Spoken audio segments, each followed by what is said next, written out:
আমরা আমাদের জীবনে অনেক সময় অনেক প্রতিজ্ঞা করি, অনেক প্রতিশ্রুতিও দিই, কিন্তু সবসময় কি তা পূর্ণ করতে পারি? হয়তো কোনো কারণে আমরা ভুলে যাই বা কোনো সময় প্রতিজ্ঞা আমরা পূর্ণ করতে পারি না। প্রতিজ্ঞা পূর্ণ না করা, প্রতিশ্রুতি দিয়ে তা মনে না রাখা খুব ভালো বিষয় নয়। কিন্তু কোন অবস্থায় বা কে আমাদেরকে সাহায্য করতে পারে যাতে যে কোনো প্রতিজ্ঞা বা প্রতিশ্রুতি আমরা দিই তা যেন পূর্ণ করতে পারি, বা কী ধরনের প্রতিজ্ঞা বা প্রতিশ্রুতি আমাদের দেওয়া উচিত যা অবশ্যই আমাদের পূর্ণ করা উচিত? কে আমাদেরকে এই বিষয়ে সচেতন করতে পারে? আপনি কি কখনো ভেবে দেখেছেন এই বিষয়ে?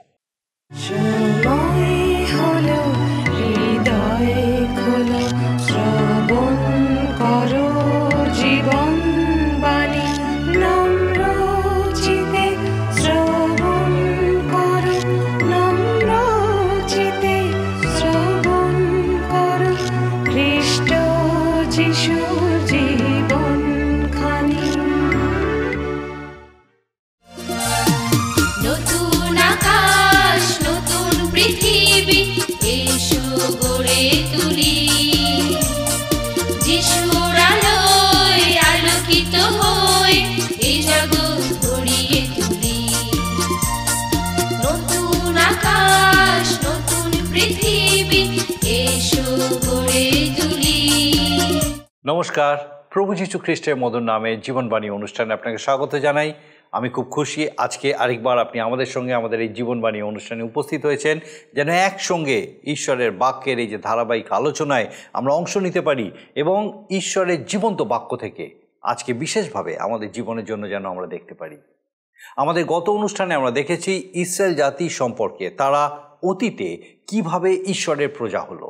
ঈশ্বর তাদেরকে মনোনয়ন করে পুত্র করেছিলেন, কিন্তু তারা তার বাধ্য হয়নি। তথাপি ঈশ্বর তাদেরকে আশীর্বাদ করেছিলেন। আজকে আমরা দেখব ঈশ্বর আব্রাহামকে মনোনীত করেছিলেন, তার পুত্র ইসাহাক এবং পরে যাকবকে মনোনীত করেছিলেন। আব্রাহাম থেকে যারাই জন্মগ্রহণ করেছিল তারা সবাই যে জিহুদি বা ইসরায়েল নামে আখ্যাত তা নয়। আব্রাহাম থেকে উৎপন্ন সকলকেই কিন্তু তিনি গ্রহণ করেননি।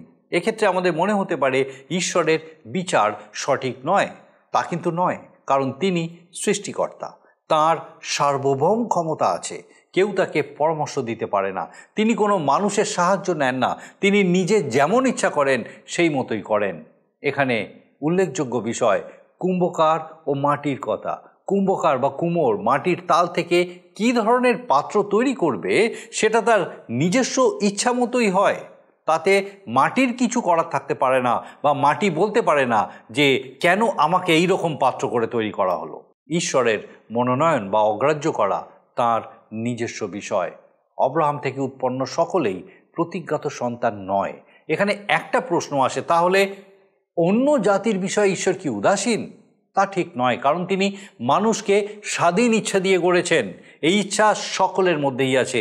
সকলেই এই ইচ্ছাকে ব্যবহার করে ঈশ্বরের কাছে আসতে পারে বা ঈশ্বর থেকে দূরে সরে যেতে পারে। তাই তিনি সকলের জন্যই প্রভু যীশু খ্রিস্টকে পরিত্রাতা হিসেবে দিয়েছেন। তার প্রতি বিশ্বাসে সকলেই ঈশ্বরের সন্তান হতে পারে। এখন আপনি বা আমি প্রত্যেকেই ব্যক্তিগতভাবে আমরা তার কাছে আসতে পারি বা নাও আসতে পারি। আসুন আমরা বিস্তারিতভাবে এই সমস্ত বিষয় দেখি, এবং আমার বিশ্বাস ঈশ্বর তার জীবন্ত বাক্য দ্বারা বিশেষভাবে আপনার সঙ্গে কথা বলতে চলেছেন। আসুন আমরা আমাদের বিস্তারিত আলোচনায় প্রবেশ করি। প্রিয় বন্ধু, জীবনবাণীর অনুষ্ঠানে ধারাবাহিকভাবে আলোচনায় আপনাদের কাছে বাইবেলের নতুন নিয়মে রোমীয়দের প্রতি প্রেরিত পৌলের পত্র থেকে আলোচনা করছি। আজকে 9 অধ্যায় 6 পদ থেকে আলোচনা শুরু করব। ঈশ্বর মনোনীত জাতি ইসরায়েল সন্তানগণের 8টি চিহ্ন বা বৈশিষ্ট্য আমরা গত অনুষ্ঠানে লক্ষ্য করেছি। ইসরায়েল জাতির বিষয় অন্য এক সময়ও তৎকালীন বর্ণনায় ইতিমধ্যে দেওয়া হয়েছে। এখন পৌলের সময়কালীন ও বর্তমান সময়কালীন ইসরায়েলীয় অবস্থাকে আমরা লক্ষ্য করব। আসুন আমরা 6 পদ থেকে পাঠ করি কয়েকটি পদ। কিন্তু ঈশ্বরের বাক্য যে বিফল হইয়া পড়িয়াছে এমন নহে, কারণ যাহারা ইসরায়েল হইতে উৎপন্ন তাহারা সকলেই যে ইসরায়েল তাহা নয়, আর অব্রাহামের বংশ বলিয়া তাহারা যে সকলেই সন্তান তাহাও নয়, কিন্তু ইসাহাকেই তোমার বংশ আখ্যাত হইবে। ইহার অর্থ এই, যাহারা মাংসের সন্তান তাহারা যে ঈশ্বরের সন্তান এমন নয়, কিন্তু প্রতিজ্ঞার সন্তানগণই বংশ বলিয়া গণিত হয়। 6 পদে দেখি এক অদ্ভুত প্রকাশ। ইসরায়েল হইতে উৎপন্ন সকলেই যে ইসরায়েল তাহা নয়, অর্থাৎ জিহুদি পরিবারে জন্ম হলেই প্রকৃত জিহুদি হওয়া সম্ভব নয়। প্রকৃতই যারা জিহুদি, ঈশ্বরের সমস্ত প্রতিশ্রুতি শুধু তাদেরই জন্য। ঈশ্বর মনোনীত জাতি হয়েও কেন সর্বান্তঃকরণে ঈশ্বর গ্রাহ্য নয়, তা নিয়ে তাদের প্রশ্ন ছিল। এ কি ঈশ্বরের অক্ষমতা নয়?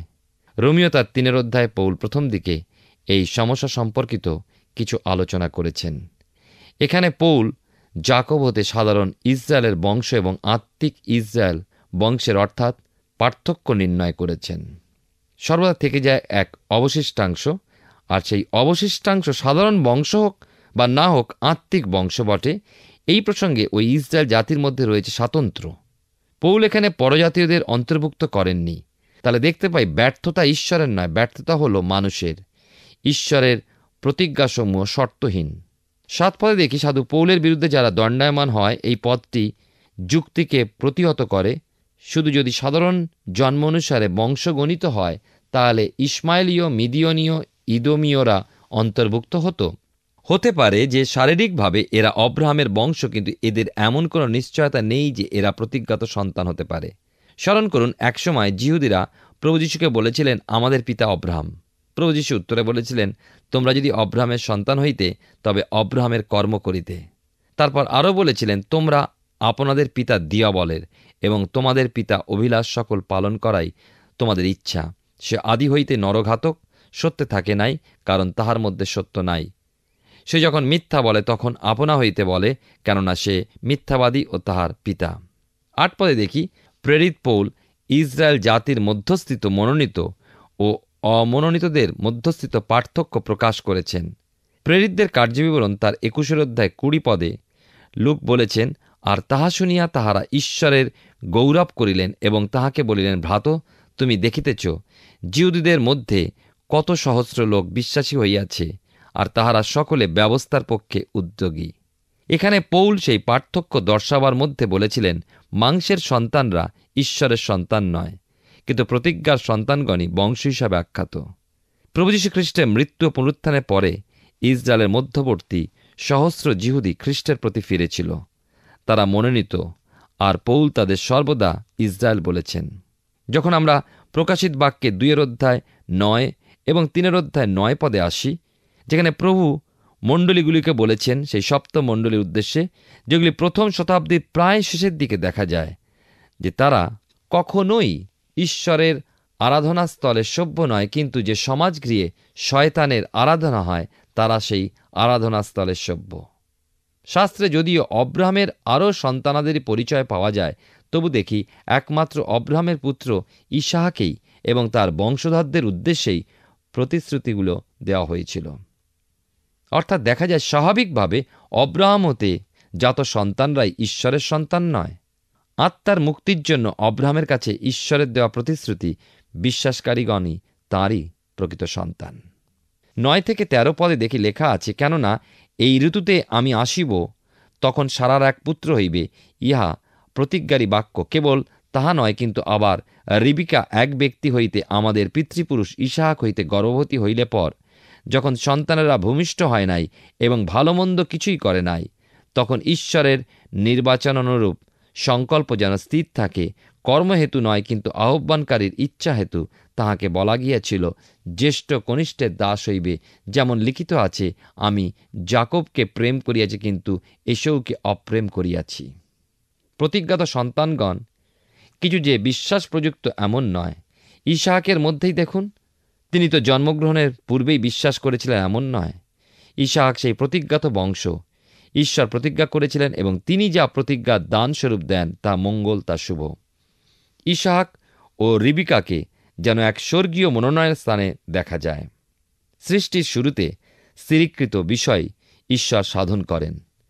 সন্তানেরা কিরূপ কাজ করেছে তাই দেখে ঈশ্বর কাজ করেন এমন নয়। 11 পদের কথাটা সবিশেষ গুরুত্বপূর্ণ। এমন বিষয় ইসাহাক ও রিবিকার সন্তানদের ক্ষেত্রে কিন্তু সম্ভব হল না। ওই সন্তানেরা ছিল যমজ। ঈশ্বর জ্যেষ্ঠকে অস্বীকার করে কনিষ্ঠকে মনোনীত করেছেন। যাকব সে সময় কি কিছু উত্তম কাজ করেছিলেন? না। এসই কি মন্দ কাজ সাধন করেছিলেন? না, তাও নয়। তাহলে জন্মের উপরে বিষয়টা নির্ভরশীল নয়, এ ছিল চিহ্নিতকরণ। তাদের স্বভাব ব্যবহার কি কার্যপ্রযুক্ত নয়? প্রেরিত পৌল এই ঈশ্বর কর্তৃক মনোনয়ন ব্যাপারটা ঈশ্বরের নির্বাচন অনুসার সংকল্পের স্থিরতার উপরে নির্ভরশীল দেখিয়েছেন। পৌল তার বিবৃতিকে উপযুক্ত হিসাবে দেখাবার জন্য আরও বলেছেন, কর্মহেতু নয়, কিন্তু আহ্বানকারীর ইচ্ছা হেতু। যাই হোক, মনে রাখবেন, এই যে আহ্বান তা কিন্তু পরিত্রাণকে দর্শায় না। এই মনোনয়নটি পরিত্রাণ নয়। 12 পদের কথাটি এসেছে আদিপুস্তক 25-23 পদ হতে, যা 2টি সন্তান জন্মগ্রহণের পূর্বে ঈশ্বর উল্লেখ করেছিলেন। পদটি আসুন আমরা লক্ষ্য করি। তখন সদাপ্রভু তাহাকে কহিলেন, তোমার জঠরে 2 জাতি আছে, ও তোমার উদর হইতে 2 বংশ বিভিন্ন হইবে। এক বংশ অন্য বংশ অপেক্ষা ফলবান হইবে, ও জ্যেষ্ঠ কনিষ্ঠের দাস হইবে। এখন 13 পদে আসি। সেখানে যে কথা বলা হয়েছে তা পুরাতন নিয়মের শেষ পুস্তকের 1 অধ্যায় 2-3 পদ, যেখানে লেখা আছে, আমি তোমাদেরকে প্রেম করিয়াছি, ইহা সদাপ্রভু কহেন। কিন্তু তোমরা বলিতেছ, কিসে তুমি আমাদিওকে প্রেম করিয়াছ? সদাপ্রভু কহেন, এসৌ কি যাকবের ভ্রাতা নয়? তথাপি আমি যাকবকে প্রেম করিয়াছি, কিন্তু এসৌকে অপ্রেম করিয়াছি ও তাহার অধিকার প্রান্তরস্থ শৃগালদের বাসস্থান করিয়াছি। 2টি বালক যতক্ষণ না জীবনযাপন করছে, ততক্ষণ না 2টি জাতি পরস্পর ওই 2টি বালক হতে উৎপন্ন হয়েছে বিস্তারিত, ততক্ষণ এই বিবৃতি শুনতে পাচ্ছি না। বুঝতে পারা কঠিন যে কেন ঈশ্বর যাকবকে প্রেম করেছেন, এসৌকে অপ্রেম। এক বিরাট সমস্যা। এসৌকে অপ্রেম করার কারণ হিসাবে না হয় বলবেন সে ঈশ্বরবিহীন ব্যক্তি, দম্ভ ও লোভ তার জীবনকে বিষাক্ত করে তুলেছিল। আর পরবর্তী সময় এসৌ হতে উৎপন্ন যে জাতি, তারও মধ্যে রয়ে গিয়েছে ঈশ্বরবিহীনতা এবং ঈশ্বর বিমুখতা। সুতরাং এসৌকে অপ্রেমের কারণটা আমার কাছে সুস্পষ্ট, কিন্তু অস্পষ্ট রয়ে যায় যাকবকে প্রেম করার বিষয়। যাকবের মধ্যে তো রয়েছে এসৌকে প্রবঞ্চনা করার ঘটনা। তবে কেন যাকব ঈশ্বরের প্রেম পায়? বাইবেল বলে, আহ্বানকারীর ইচ্ছা হেতু, অর্থাৎ ঈশ্বরের সার্বভৌম ইচ্ছা অনুসারে ঈশ্বর তাকে মনোনয়ন করেছিলেন। আর ঈশ্বরের মনোনয়ন ঘটে জগৎপত্তনের পূর্ব হতে। তাহলে দেখতে পাই ইসরায়েলের প্রতি যে মনোনয়ন, তা ছিল ঈশ্বরের সার্বভৌম ইচ্ছা। বিষয়টি গভীরভাবে দেখি এর পরের পদে। তার আগে একটি কথা বলে রাখি যে যাকব যে ছলনা করেছিল এসৌকে, তার জন্য কিন্তু ঈশ্বর তাকে ছাড়েননি। যদিও ঈশ্বর যাকবকে মনোনয়ন করেছিলেন, কিন্তু তার ছলনার জন্য ঈশ্বর তাকে শাস্তি দিয়েছিলেন যখন সে মামাবাড়িতে ছিল। রোমীয় তার 9 অধ্যায় 14 পদে দেখুন কি লেখা আছে। তবে আমরা কি বলিব? ঈশ্বরে কি অন্যায় আছে? তাহা দূরে থাকুক। কারণ তিনি মোশিকে বলেন, আমি যাহাকে দয়া করি তাহাকে দয়া করিব, ও যাহার প্রতি করুণা করি তাহার প্রতি করুণা করিব। এসৌ ও যাকব ভূমিষ্ঠ হল না, তখন হতেই কিন্তু ঈশ্বর তার মনোনয়নের সংকল্প রিবিকাকে জানিয়ে দিয়েছিলেন। সন্তানেরা ভালো করল বা মন্দ করল তার উপরে নির্ভর করেনি। ঈশ্বরের এই ইচ্ছা ও মনোনয়ন, আশীর্বাদ অথবা শান্তি, অভিশাপ। তাহলে আমাদের মন কি বলবে? ঈশ্বর অবিচার করেন, কাউকে ধ্বংস করাই তার মনোনয়ন, আর অন্যায় সাধনকারী হওয়া সত্ত্বেও ধ্বংসপ্রাপ্ত না হয়ে তাঁরই হস্তে আশীষযোগ্য হওয়া যায়? এ তো অবিচার, অন্যায়। কিন্তু না, আমরা তা বলতে পারি না। ঈশ্বর অন্যায় অবিচার করতে পারেন না। ঈশ্বর কেন কি করেন তার জন্য তাকে দোষারোপ করা, তার বিচার করা আমাদের ধৃষ্টতা। তাঁর সৃষ্ট এই বিশ্বে আমি শুধু নগণ্য একটি প্রাণ তাঁর তুলনায়। তাঁর চালনা শুধু মেনে নিতে হবে। তবে হ্যাঁ, তাঁর দৃষ্টিতে বহুমূল্য হই তাঁর রক্তে ধৌত হলে।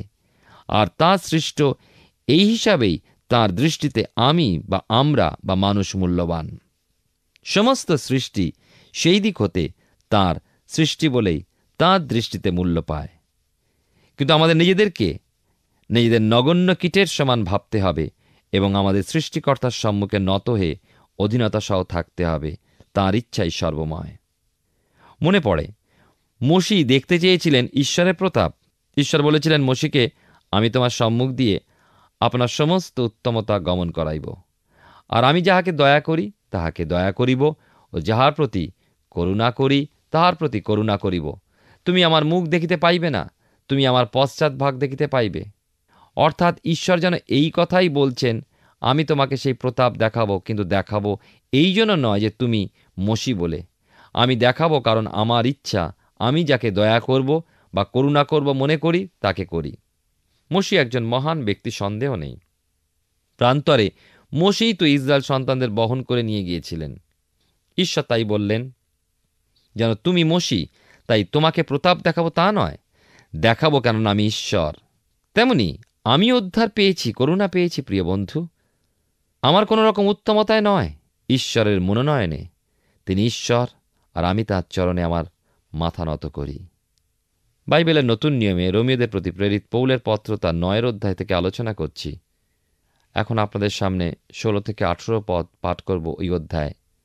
অতএব যে ইচ্ছা করে বা যে দৌড়ে, তা হইতে এটি হয় না, কিন্তু দয়াকারী ঈশ্বর হইতে হয়।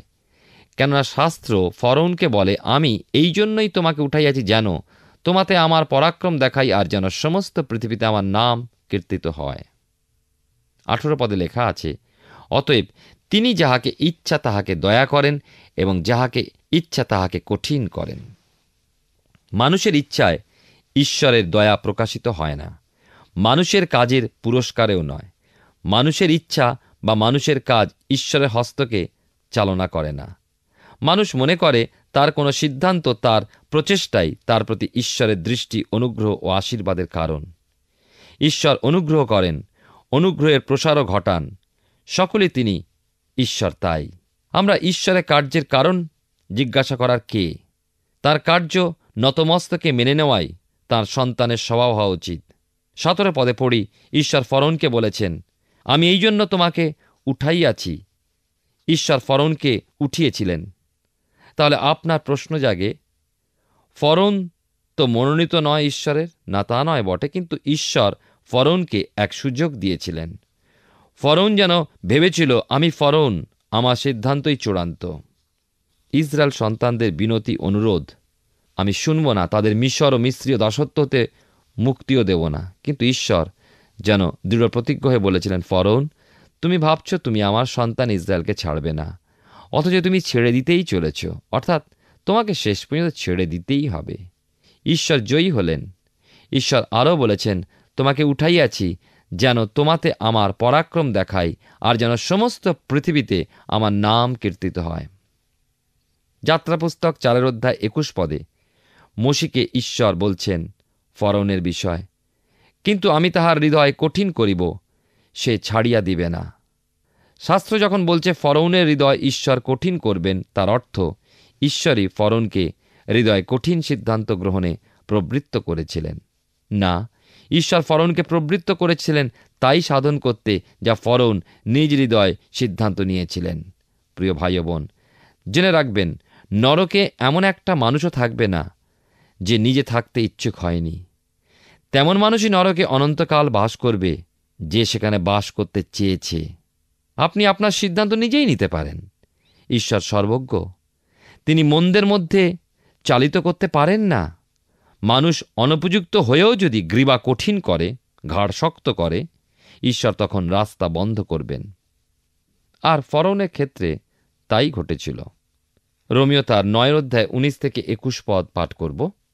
লেখা আছে এখানে, ইহাতে তুমি আমাকে বলিবে, তবে তিনি আবার দোষ ধরেন কেন? কারণ তাহার ইচ্ছার প্রতিরোধ কে করে? হে মনুষ্য, বরং তুমি কে যে ঈশ্বরের প্রতিবাদ করিতেছ? নির্মিত বস্তু কি নির্মাতাকে বলিতে পারে, আমাকে এইরূপ কেন গড়িলে? কিংবা কাদার উপরে কুম্ভকারের কি এমন অধিকার নাই যে একই মৃৎপিণ্ড হইতে একটি সমাদরের পাত্র আর একটা অনাদরের পাত্র গড়িতে পারে? বাস্তবিকই মানুষ ঈশ্বরের নিগূঢ়তত্ত্ব বোঝে না। ঈশ্বরের নীতি নিয়ম আছে, আছে স্বর্গীয় আইন। মানুষের সকলই বোধগম্য নয়। স্বভাবতই মানুষের মনে প্রশ্ন জাগে, ঈশ্বর যদি যাকে দয়া করার দয়া করেন, যাকে কঠিন করার ইচ্ছা কঠিন করেন, তাহলে মানুষের অপরাধ কোথায়? ঈশ্বরের ইচ্ছাই তো অপ্রতিরোধ্য। যেমন এখানে প্রশ্ন আসে আমাদের যে ফরৌনের দোষ কোথায়, তার অপরাধী বা কি? কিন্তু মানুষের এই যুক্তির সমস্যার সমাধান করে না, প্রশ্নের উত্তর আনে না। উত্তর একমাত্র ঈশ্বরের সার্বভৌমত্বের মহানতা এবং তাঁর নিগূঢ় তত্ত্ব। বিশ্বাসের উপরে একে ছেড়ে দেওয়া ব্যতি রেখে এবং বিনম্র বাধ্যতার অনুগমন ব্যতি রেখে এখানে আর কিছুই সমাধান নেই। অবিশ্বাস এবং যুক্তিবাদী কাঠিন্য শুধু ঈশ্বরে বিদ্রোহী করে তোলে মানুষকে এবং ঈশ্বরের ক্রোধ ও বিচার সঞ্চার করে, আর কিছুই নয়। ঈশ্বর ঈশ্বরই, ক্ষুদ্র মানুষ তার পরিবর্তন করতে পারে না। পরবর্তী কয়েকটি পদে সাধু পৌল কুম্ভকার এবং মাটির দৃষ্টান্ত দিয়েছেন। ঈশ্বর কুম্ভকার এবং আমরা মাটি। পৃথিবীর মাটি হতে ঈশ্বর মানুষকে নির্মাণ করলেন। ঈশ্বর বানর হতে মানুষ সৃষ্টি করেননি, বরং মানুষ নিজেকে নিজে বানর করে তুলেছে।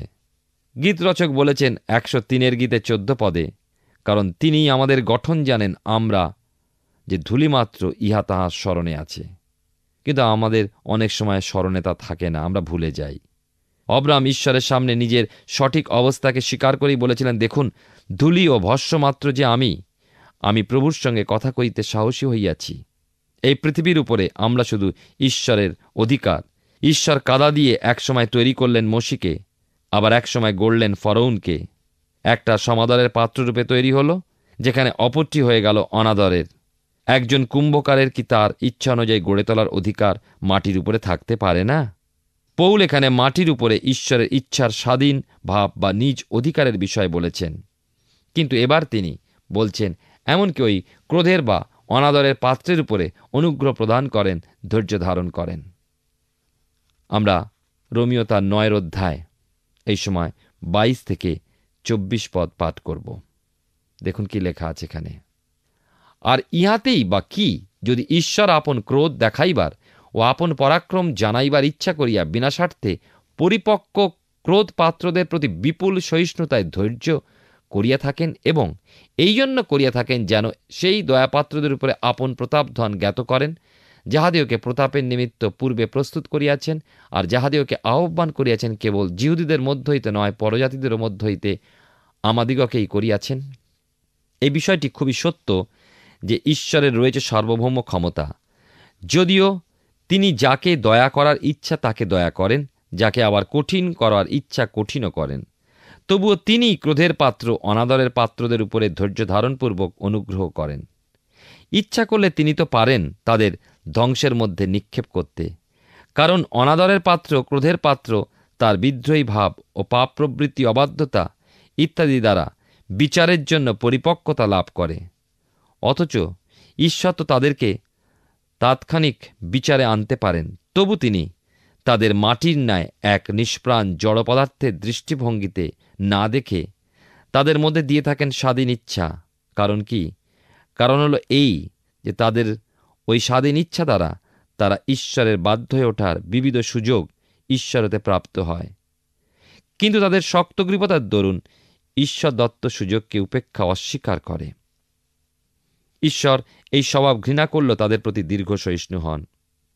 একজন বলেছেন, এখানে বর্ণিত ক্রোধের পাত্র হল জিহুদি জাতি, যারা 70 খ্রিস্টাব্দে ধ্বংসীভূত হয়ে গেছিল জেরুজালেমে। ওই ধ্বংসাবশেষ বা ওই ধ্বংসীভূত অবস্থা ঘোষণা করেছিলেন প্রভু যীশু, স্মরণ করো, ফেরো। কিন্তু প্রভু যীশু এই নগরের প্রতি ক্রন্দন করেছিলেন, প্রার্থনা জানিয়েছিলেন, উহাদিওকে ক্ষমা করো। আর 70 খ্রিস্টাব্দে চূড়ান্ত বিচার নেমে এলে ঈশ্বর রক্ষা করেছিলেন এক অবশিষ্টাংশকে। এই অবশিষ্টাংশই ছিল দয়ার পাত্র। প্রভু যীশু খ্রিস্টের পুনরুত্থানে বিশ্বাসী, খ্রিস্টের অনুসরণকারী, খ্রিস্টের উপরে নির্ভরশীল মানসিকই, জিহুদি কি পরজাতীয়, সকলেই দয়ার পাত্র। এই অনুগ্রহের যুগের সন্তান ঈশ্বরের সন্তানগণ। এরা অর্থাৎ এই সমস্ত জিহুদি এবং পরজাতিগণ সকলে আর জিহুদি বলে বা পরজাতীয় বলে চিহ্নিত হয় না। তারা খ্রিস্টেতে ঈশ্বরের সন্তান। না তারা জাতিগত বা সমষ্টিগতভাবে এই সন্তান স্থানের অধিকারী হয়েছে এমন নয়, তারা প্রত্যেকে ব্যক্তিগতভাবেই ঈশ্বরের সন্তান। তারা আক্ষরিক ইসরায়েল জাতি নয়, তারা খ্রিস্ট বিশ্বাসী। পুরাতন নিয়মের ইসরায়েল জাতির মতো তাদের প্রয়োজন হয় না ত্বকছেদের, প্রয়োজন হয় না ব্যবস্থার মাধ্যমে ধার্মিকতা লাভের। কিন্তু এই খ্রিস্ট বিশ্বাসীগণ খ্রিস্টকে ব্যক্তিগত ত্রাণকর্তা বলে গ্রহণ ও স্বীকার করে তার পুনরুত্থানে অনন্ত জীবন লাভ করে। ধার্মিক গণিত হয় খ্রিস্টেতে, পরিধান করে খ্রিস্টকে, তার ধার্মিকতা বস্ত্রকে। পরিত্রাণপ্রাপ্ত জীবনে পবিত্র আত্মার সহায়তায় পথে চলে, খ্রিস্টের পরিমাপে বৃদ্ধি পেয়ে উঠতে চায়। প্রভুর আগমন এমন মানুষের জন্য যদি তারা জয়প্রাপ্ত হয়। আর সেই জয় প্রভু যীশু তার অনুগ্রহে আমাদেরকে দান করেন যদি আমরা তার কাছে অবনত হই। আমরা রোমীয় পুস্তক থেকে ধারাবাহিকভাবে অধ্যয়ন করছি, আর আমার বিশ্বাস মহান ঈশ্বর বিশেষভাবে আজকে আপনার সঙ্গে তার জীবন্ত বাক্য দ্বারা কথা বলেছেন। ইসরায়েল জাতি কে সেই সম্পর্কে দেখার পরে আমরা দেখলাম পরিত্রাণ শুধুমাত্র জিহুদীদের জন্যই সীমাবদ্ধ নয়, কিন্তু পরজাতীয়দের জন্য, যারা জিহুদি নয় তাদের জন্য। জিহুদি পরিবারে জন্মগ্রহণ করে সকলেই যে জিহুদি হতে পারে না, এবং ঈশ্বরের প্রতিশ্রুতি শুধুমাত্র যারা প্রকৃত জিহুদি তাদেরই জন্য।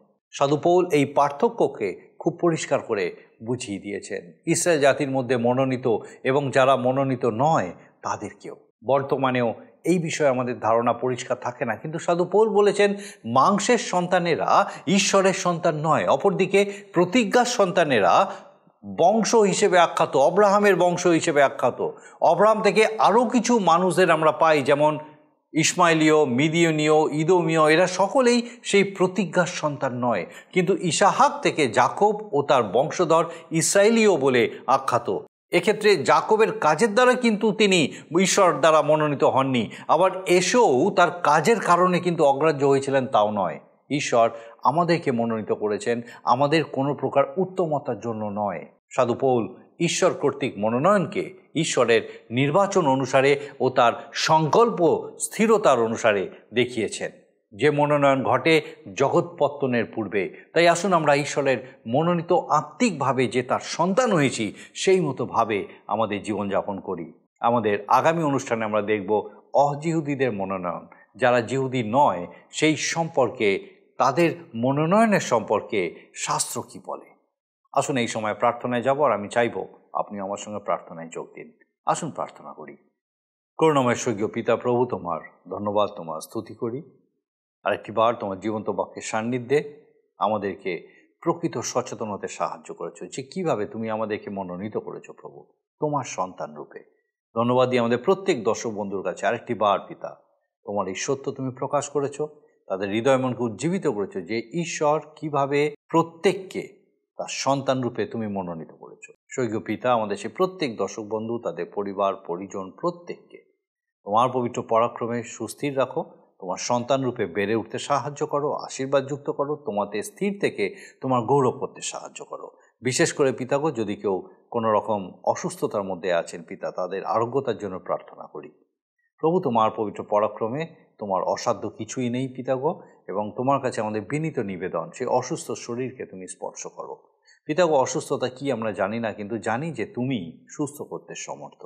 তোমার সেই আরোগ্যকারী হাতে স্পর্শে, তোমার আরোগ্যতায় সেই অসুস্থ শরীরকে পূর্ণ করো, যেন পিতাগো সেই ব্যক্তি তার জীবনের মধ্যে দিয়ে তোমার গৌরব করতে পারে। পিতা, তুমি দয়া করো, তোমার যিশু নামে ভিক্ষা দয়া করে শ্রবণ ও গ্রহণ করো। আমেন।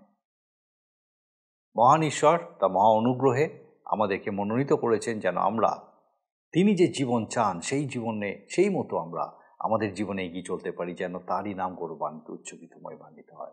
আমার বিশ্বাস এইভাবেই জীবনবাণী অনুষ্ঠানের মধ্যে দিয়ে আমরা ঈশ্বরের বাক্যের সহভাগিতায় আরও আরও আরও এগিয়ে চলতে পারবো। ঈশ্বর আপনার মঙ্গল করুন। প্রিয় বন্ধু, আশা করি জীবনবাণী অনুষ্ঠানটি আপনার ভালো লেগেছে। আর যদি ভালো লেগে থাকে তাহলে অবশ্যই আমাদের একটি মিসড কল দিন। আপনার দেওয়া মিসড কলটি আমাদের কাছে অতি মূল্যবান। আমরা আনন্দের সাথে জানাই, প্রতিটা মিসড কল দাতাদের মধ্যে থেকে সপ্তাহের শেষে বিশেষ দর্শক বন্ধুকে বেছে নেওয়া হবে এবং সেই দর্শক বন্ধুকে পুরস্কৃত করা হবে ও সপ্তাহের শেষে তার ছবি ও নাম আমাদের অনুষ্ঠানে প্রকাশ করা হবে। গত সপ্তাহের বিজয়ী দর্শক বন্ধুরা হলেন হাওড়া থেকে তনুশ্রী দলুই ও উত্তর 24 পরগনা থেকে সুস্মিতা হালদার। আমাদের মিসড কল দেবার নম্বরটি হল 04449081 আপনি প্রার্থনা ও আরও অধিক জানতে আগ্রহী হলে আমাদের সঙ্গে অবশ্যই ফোনের মাধ্যমে যোগাযোগ করতে পারেন।